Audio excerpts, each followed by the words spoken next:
இயல்பை விட அதிகம். வடகிழக்கு பருவமழை பொறுத்தவரையில் கேரளா, தமிழகம், தெற்கு கர்நாடகா, ராயலசீமா மற்றும் ஆந்திர பிரதேசம் இது மொத்தமாக உள்ளடங்கிய பகுதிகளை பொறுத்த வரைக்கும் இயல்பை விட மழை அதிகமாக பதிவாவதற்கு வாய்ப்புள்ளதாக தெரிவிக்கப்பட்டிருக்கிறது.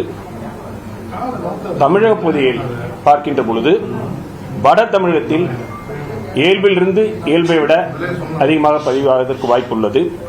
தென் தமிழக பகுதிகளில் இயல்பை விட குறைவாக மழை பதிவாக வாய்ப்புள்ளது. பொதுவாக பருவமழையை பொறுத்த வரைக்கும்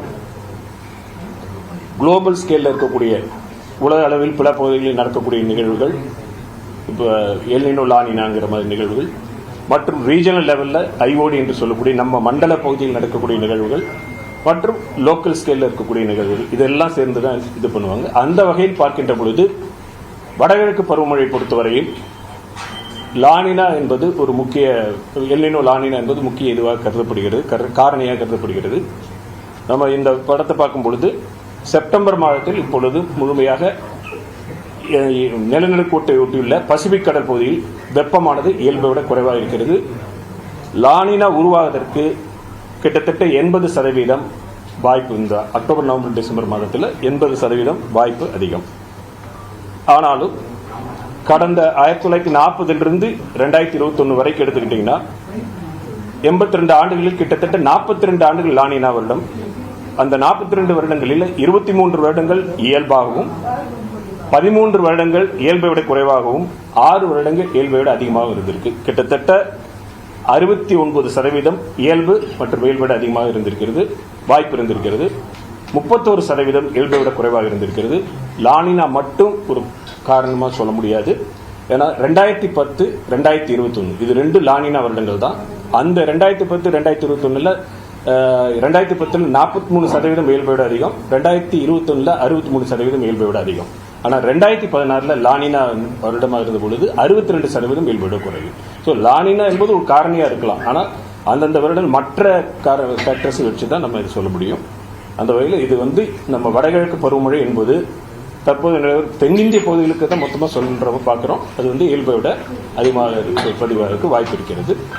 தமிழகத்தை பொறுத்த வரைக்கும் வட தமிழக பகுதியில் இயல்பை விட அதிகமாகவும், தென் தமிழக பகுதியில் இயல்பை விட சற்று குறைவாகவும் பதிவாக வாய்ப்பு இருக்கிறது.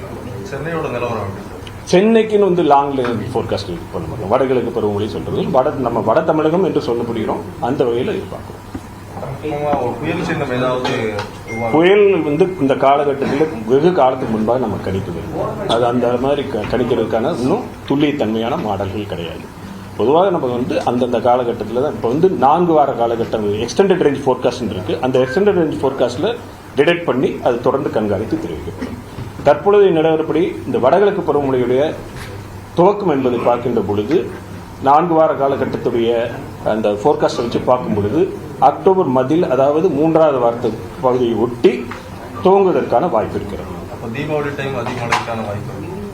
அக்டோபர் 31 அந்த இதை பொறுத்த வரைக்கும் பொறுத்த பொழுது 3வது வாரத்திலும் 4வது வாரத்தில் மழை இருக்கு வாய்ப்பு இருக்கு.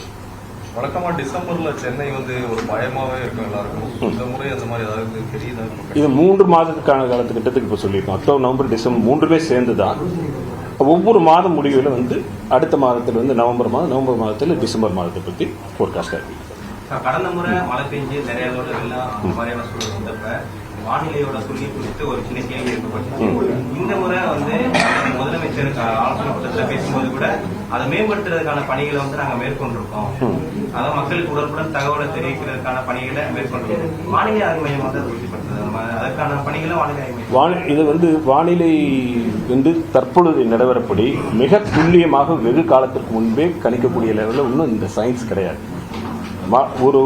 இப்போ இருக்கக்கூடிய நிலையில பார்த்தீங்கன்னா 10 முறை நம்ம ஃபோர்காஸ்ட் பண்றோம்னா 7 முறை சரியா இருக்கலாம். 3 முறையில் சொன்னது தவறாக நடக்கலாம், சொல்லாதது நடக்கக்கூடிய சூழ்நிலை. இப்போ தற்போது நிலவரப்படி நீங்க பார்த்தீங்கன்னா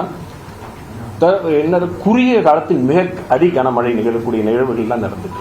2வது ஒரே பகுதியில் சென்னை இப்போ எடுத்துக்கிட்டீங்கன்னா, சென்னைங்கிற பகுதியை நீங்க எடுத்துக்கிட்டீங்கன்னா ஒரு பகுதிக்கும் இன்னொரு பகுதிக்கும் இடையில அதிக மழை அளவு இருக்கு. இப்போ இந்த ஜூன் மாதத்திலே நீங்க எடுத்துக்கீங்க, ஜூன் மாதம் 8ஆம் தேதி நீங்க பாத்தீங்கன்னா 18ஆம் தேதி ஜூன் பாத்தீங்கன்னா Nungambakkam 8 centimetre, 8 millimetre, Meenambakkam 7 centimetre. அதே மாதிரி இப்போ 23ஆம் தேதி இந்த மாதம் பார்த்தீங்கன்னா ஆவடி 13 சென்டிமீட்டர், இங்கே 7 சென்டிமீட்டர். ஸோ 2 விஷயங்கள் இதில் இருக்குது. நமக்கு வந்து குறுகிய காலத்தில் மிக அதி கனமழை நிகழக்கூடிய நிகழ்வுகள் இருக்கின்றன.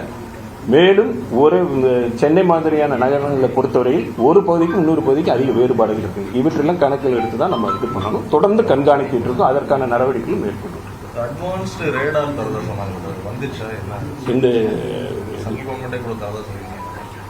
ரேடார், அதாவது ரேடார்கள் வந்து நம்ம நிறுவிட்டு இருக்கிறது, அது இது பண்ணிட்டு இருக்கோம். இந்த சென்னைக்குன்னு நம்ம இது பண்றோம். சென்னையோட ரேடார்கள் இப்போ இருக்கு நம்மள்ட்ட. வந்து எக்ஸ்பேண்ட் ரேடார் இருக்கு, எக்ஸ்பேண்ட் ரேடார் இருக்கு நம்மள்ட்ட. 2 ரேடார் நம்மள்ட்ட இருக்கு. சிறுகிரிக்கோட்டாலே ரேடார் இருக்கு. அந்த யூனிட். ஓகே.